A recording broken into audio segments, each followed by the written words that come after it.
Hey you guys, it's your girl Dutch coming back to you for Takes. Today I'll be doing a review to the movie titled Traffik, starring Paula Patton, Omar Epps, Les Alonso, and Rosalind Sanchez. Now before I jump into it, the director at the helm of this is Dion Taylor.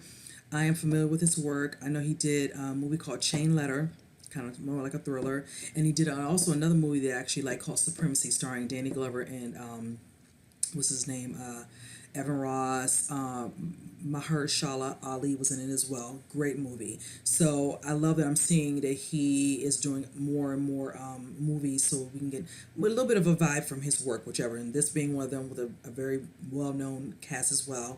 Now, with this particular movie, this touches on a very heavy subject that we hear about basically on the news, and not as often as I would think it should be. But I hope with this particular movie it will open up people's minds and understanding of what's going on here with human trafficking. Now, the premise of the set of the tone for this movie is, okay, Paula Patton's character is called Brea. She is a reporter. She works, I think, in San Francisco, some sort of particular company, and she is in the midst of writing a particular article, but it's unbeknownst to her, it's been taken from her notes, whatever, and all that, and she finds out. So she goes to verify that with her boss, which is played by William Fichtner, who plays her boss called Mr. Wayne Wright.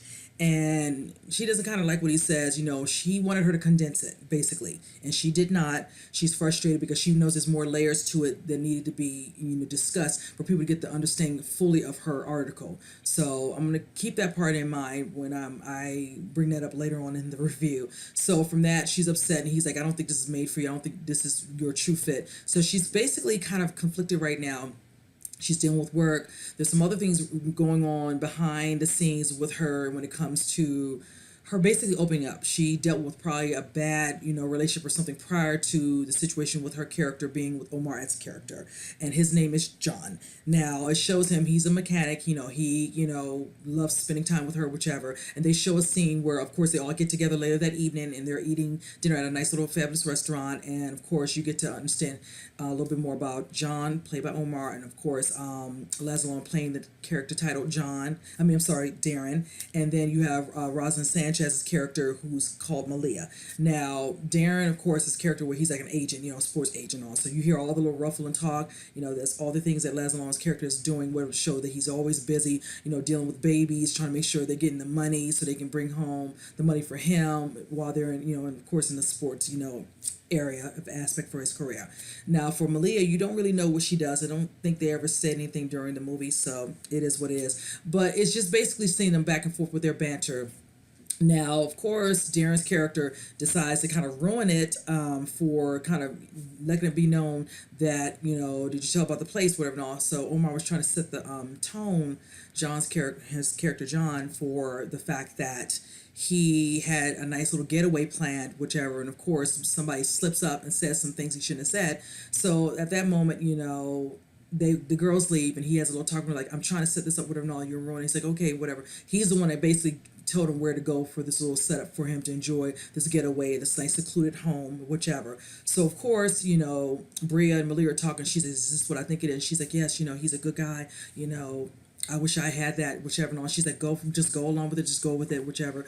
And she decides to do that. The next morning, it shows that they had a moment where she was kind of going through the motions. They were having an intimate scene where they're drinking in the bed, and she just doesn't know how to deal with her feelings, whatever, and all that. She does feel the same way he feels. He's in love with her, whatever, and all that. And he's like, don't push, your frustration with your job on me, whatever, and all. I'm just trying to be here for you. I'm just trying to, be with you, whatever. So she thinks he's gone. She wakes up and notices he's not there. Come to find out, he went and got a gift, which is this nice charger that he has built from scratch, and it's a gift to her. And she's like, I don't, want this as a gift, because besides that, it was her birthday the night before. So everybody basically went out to celebrate that. So they decide they're ready. He says, pack up, I got somewhere I'm taking you. And of course, they head off. Now, and on their way to the detour to what they need to go, they stop at a pit stop at a gas station, him to fill up and her to get a couple of things. Of course, he wants a Slurpee, and he makes it very well known, anywhere you go, if you get a Slurpee, it's got to be blue. It's synonymous for Slurpee to be blue. I don't think so, because I like Slurpees and I don't need mine to be blue. I like mine actually red, but whatever. So needless to say, it kind of shows him outside, her inside. She runs into a gentleman, whatever, at the time, you don't know. It's played by Luke Goss' character. He, of course, goes and takes care of it because he spills something to drink and all. So she gets her stuff. She goes to the bathroom to clean up. And this is when she comes into contact with a female. She walks in there. You can clearly tell she's dealing with a situation where she's kind of terrified. She's frightened. She can kind of vibe that she's trying to speak to her. But of course, there's somebody who's lingering behind her. He's like, hurry up. He lets her go to the bathroom, but she's taking too long. So of course, he, basically intercedes a little bit by opening the door. And of course, Brea looks at him like, what are you doing? He's like, you need to go. She's like, I'm coming, whatever. And she tries to speak to her. She makes a comment.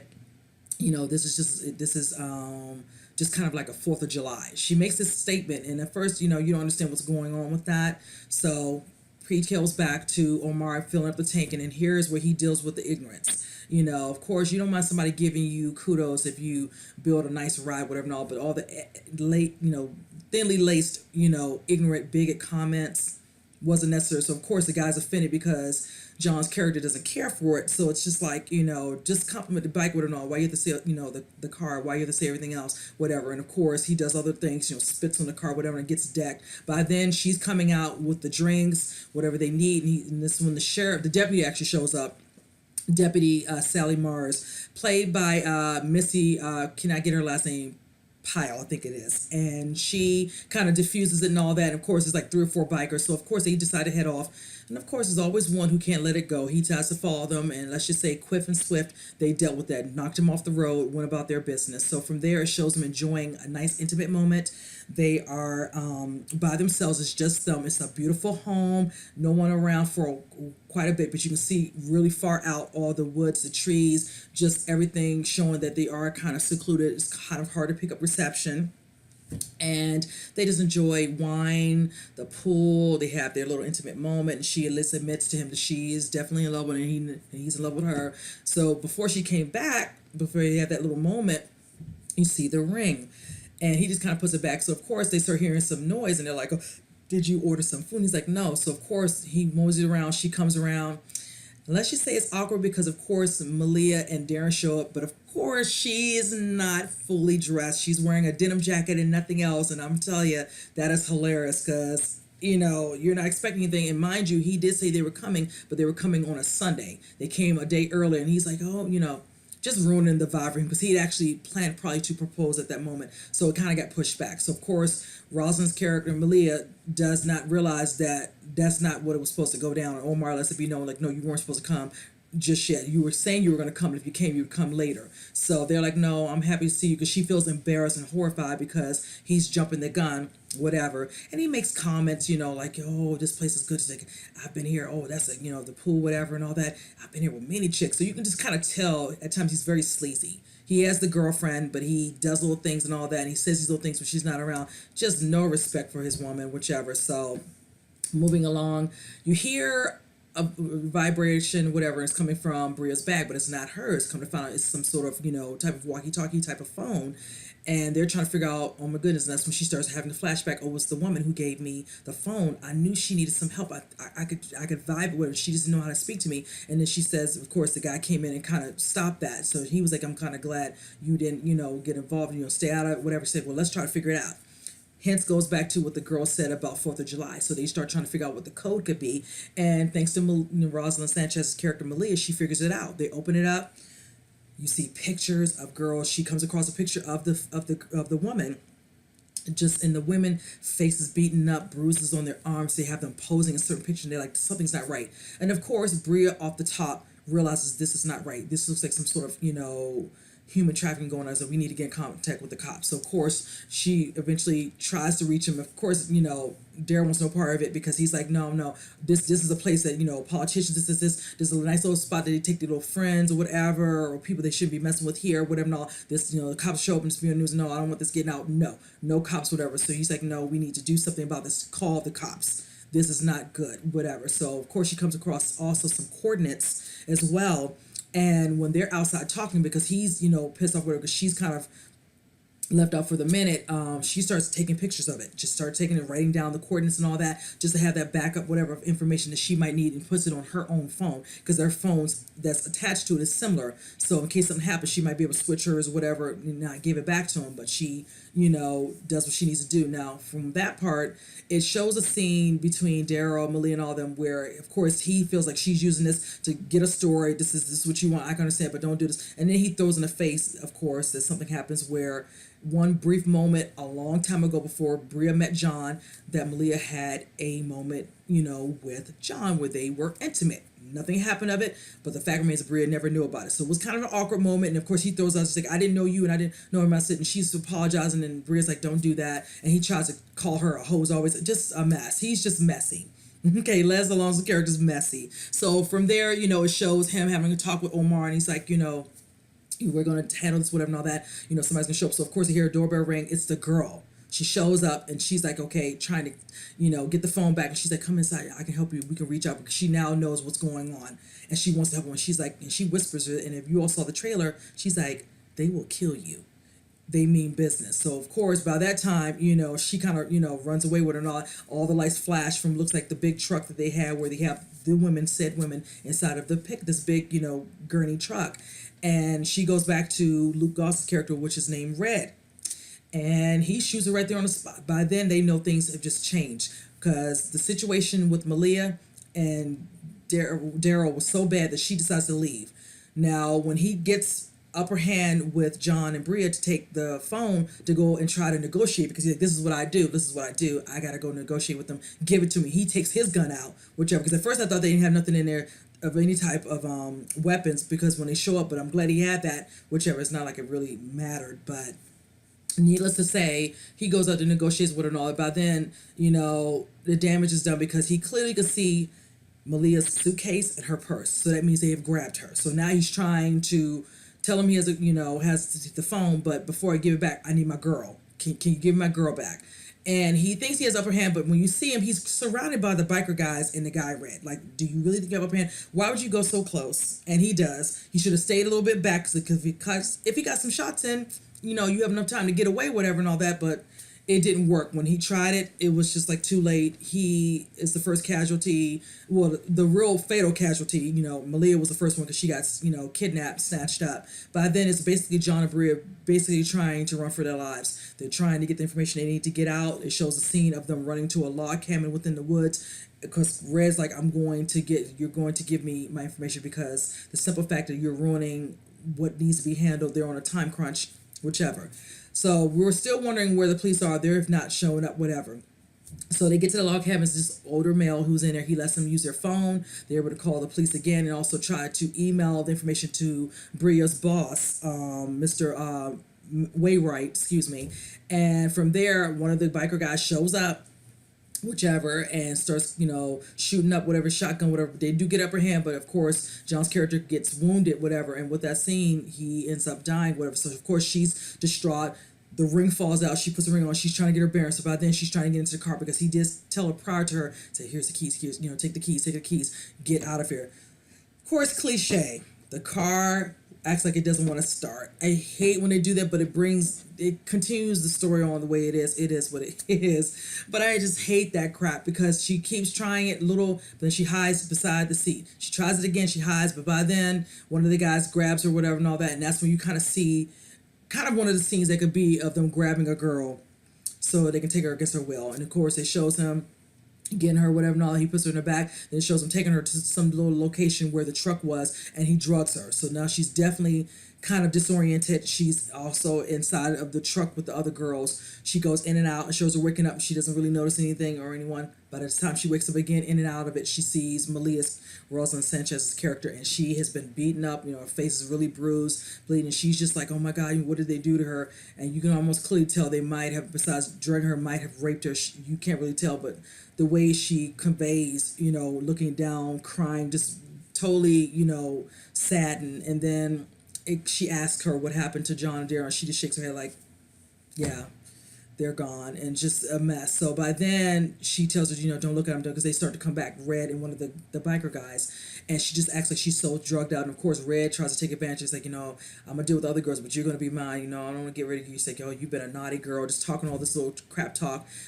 prior to that, she grabs a little something that looks like a nail that came out with her and holds onto it. So when he starts to fondle her a little bit, she uses that to kind of, gash him in his ear. Then she takes some sort of pebble or rock and gets to hitting. The other guy shows up, and Malia does her thing and gets the needle into him.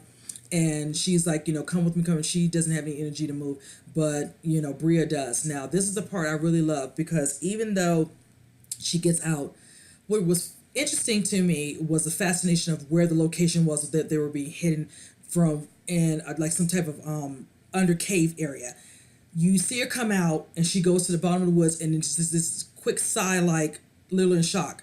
They have them located over what looks like to be the main rest stop of where she initially was when her and John had actually stopped to get gas and get some drinks. That's where they're hiding, somewhere on top of the hill around the corner in some little cave area. So they would think they're out in the woods, where she kept traveling a little bit, and then she finally came back. So when she does that, she goes into the actual gas station. The people look at her all funny, walking towards it, but she's got herself set. Goes inside, decides, to ask the woman, can, call the police with her. She's like, hold on. She didn't realize the woman was stupid enough to leave her phone out, so she uses it, and she makes a call or calls. And that's when you realize deputy, let's just say I didn't know that the deputy was dirty from jump. At first you think she was all about that, helping her when they had that little, actual issue and altercation at the beginning with the biker guys coming a little too aggressive with John's character. Well, let's just say that she's a part of it. This is considered $1 million business. It's messing with her business. So, of course, when they showed up and she thought that the cops were coming to save her when they were about to put her inside the truck, that was all a ploy. She ends up killing her partner, and then lets Red know that you better handle this. You better deal with her. This woman's a reporter. She started to look up her information. She's like, you better get rid of her, get the information we need, whatever and all that, and throw that phone away, whichever. Because if it wasn't for that phone, she would have known what she knows, and known that this woman is a reporter. They know they have to get rid of her. So fast forward back, she's hiding. The woman tells her, and you can tell she's a part of it, because she's like, where is she at? And she's like, she's in the back. She's like, do she have a woman? She's like, I don't think she did. So, and of course she really didn't. So she tells her to come out. She's basically ready. So they have this little back and forth where she's like, this is what you do. This is what you think, females, whatever, and all that. Like, no, this is not a business. This is slavery. What you're doing for it. She's like, you are a traitor to your own gender and train. She's like, I'm sick of your talk, whatever, and all that, and this and all that. And so when she tells her to turn around, she can turn around, and she starts to handcuff her. Comes out, FBI, cops. She's like, oh yeah, that wasn't the first call. You weren't the first call I made. Stupid enough to think that she would only call her to set herself up to be taken in and later, who knows, killed while she's in the police department. Because of course she set it up to make it seem like two black people killed her partner, got away, whatever, and there might have been some drugs, whatever. Just all the ignorant cliches they could have made with her being a person of authority. So, but I like how she got upper hand. It showed them, of course, finding the little trail where the cave underground area was. Showed all the girls coming out, and of course it showed Malia coming out so hurt and broken, whichever, and it shows her sitting there clothed around, Brea just sitting there. And then eventually at the end, you see the scene where she's talking to her boss, and he's giving her a breakdown. He's like, is everything here? She's like, yes. Everything going back to the coordinates, all this information, all that. Basically telling him everything to set up the story that she planned to tell about what happened to her, but what was happening with these other girls and what they had been planning. That's why I wanted to note this from the beginning, because when he did not want to take on her story the first time, when it was all these things that needed to be addressed prior to her discussing her overall story, he didn't want it. He wanted her to make it smaller, condense it, like I said. And with this one, he's like, is it all? Here's all the information. It's like all of it. Now you're going to understand why I need to tell my story with all this extra information. And now you see the build up for it. He's like, this is going to be all on the news. This is going to be all in the newspapers, all over the news. He says, also, you need to watch yourself. They're going to be coming after you. They're going to try to tarnish your name, everything they can to make you look like you're not believable. And she was just like, let them come. And then it showed her leaving out. It showed her doing her regular morning run and looking at the courthouse, and just kind of, and that's when it kind of went off. And I thought this was a really good movie. When I went to the theater, it was packed. I'm hoping it does well. I know it's a lot of stuff that's out, but I hope that it does just enough well. It stays within like top maybe 3 for a couple of weeks. Might not be for so long. Well, probably won't, because I forget Infinity War is coming out next weekend, and then a couple of weeks later, Deadpool. So I'm just hoping it gets enough, money that it made that people might be intrigued to see us, even if some people want to wait till it comes out, whichever. But it is a movie, just something like this that honestly should have been done. I know we've seen TV shows touch on these type of subjects, but it's nice to see a movie that kind of went there a little bit, not as much as it could have or would have could have done, but just enough where it's thinly veiled, but you get the overall point of the movie. And I know they've been doing some was a promotion for this. I had not seen any real thing. I had to check online to see how much has been done for promotion about Paula. Les Alonso discussing this in detail. Understanding also the director of the movie, Dion Taylor. But in the end, this was a good movie. Sadly, in regards to the overall tone of the movie, that's the sad part. But something that need to be addressed, and people can get better, more of an understanding and research this, you all see what's going on here. There's many people who try to go to Senate and Congress to discuss, dealing with this situation with human trafficking. This is a very important subject matter, and to this day, we have millions and millions of people who are abducted and sold into human trafficking. So I'm just glad that I got a chance to see this. I really enjoyed it. You guys comment below. Let me know if you all plan to see it, if you've seen it, what do you all think of it. And with that said, I will see you in the next review, you guys. Take care.